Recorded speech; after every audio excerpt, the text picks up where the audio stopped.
finally natapos na ang aming wall installation ng rock tile na ito, no. Ang rock tile na ito ay kinakabit lang namin sa wall, no. Dinidikit lang namin yan gamit ang liquid nail or kung tawagin sa Pilipinas ay no more nail, no. Pero maganda naman tingnan, ayan. So, pero guys, ang ipapakita ko sa inyo ngayon is itong ceiling na aming ginawa.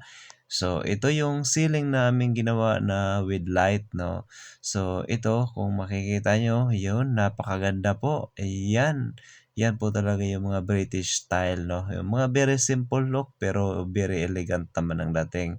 No, so kung makikita nyo yung mga molding na ginamit namin dito, sobrang lapad po niyan. So, nasa 35 cm ang gamit namin na molding. So, kung kaya medyo pinahirapan kami sa pag-perfect ng mga kantuhan yan. So, ito yung forma ng area na to nung hindi pa siya nilagyan namin ng ceiling. Yan. So, kung makikita nyo, nakalaylay pa yung mga ilaw at andyan pa yung mga obstruction, no? Dagdag mo pa yung mga obstruction sa corner. So, medyo nahihirapan talaga kami noon kung paano ito i-design na maganda po sa paningin. So, nakita nyo naman, di ba? Na nung natapos na, okay? Pero okay naman, all in all, okay naman. At nung inumpisahan ito namin gawin, ang may-ari po ay nagbigay sa amin ng drawing, no, kung paano namin gagawin yan. So, sabi niya, ito yung gusto kong mangyari pagkatapos. So, sabi niya, I hope na magawa mo. So, kung naalala ko pa, tinatanong pa niya ako noon, sabi niya, you think you can do it? Of course, I can do it more than that. Yabang ha. Pero yun talaga guys, no, hindi naman sa kayabangan, pero yun talaga eh. Kailangan mo talagang ipakita sa amo mo na kaya mo at kailangan mo na rin panindigan pag napasubo ka na syempre, no. So, yan. So, ito, ipapakita ko na sa inyo kung paano kami nag-framing. Ito yung layout namin ng framing, no. So, kung makikita nyo, ayan, sinabayan namin yung beam ng ng framing para kumbaga ma-divide namin sa apat yung hole. So ayan, so apat na yan. So dito is naka-install na rin yung mga abang po namin sa mga ilaw, no, kasi may cob light yan at saka may center at saka may drop light. So yan, so ito yung gagamitin namin na gypsum board, no, makapal po yung gypsum board na gamit namin dito.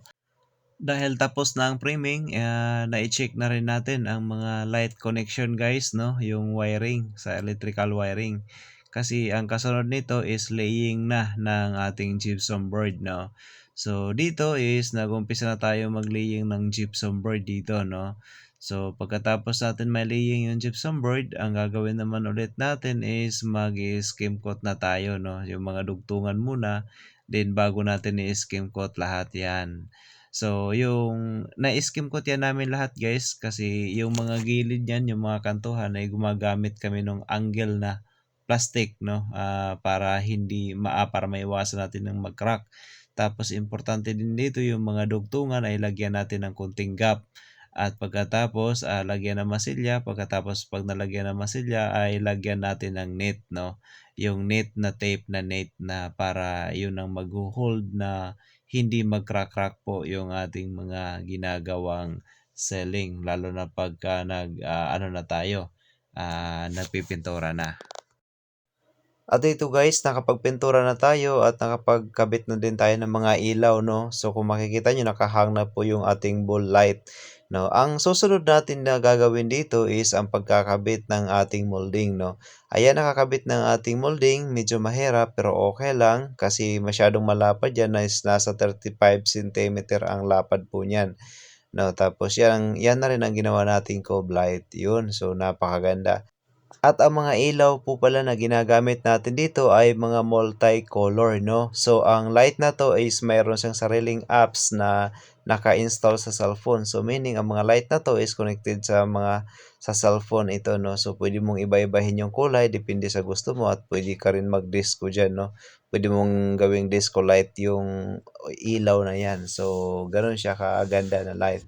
So yun guys, kung nag-enjoy ka sa video na to, please share mo na lang din para makatulong tayo sa ibang mga tao naghahanap ng mga ganitong content. Maraming salamat at ingat po tayong lahat.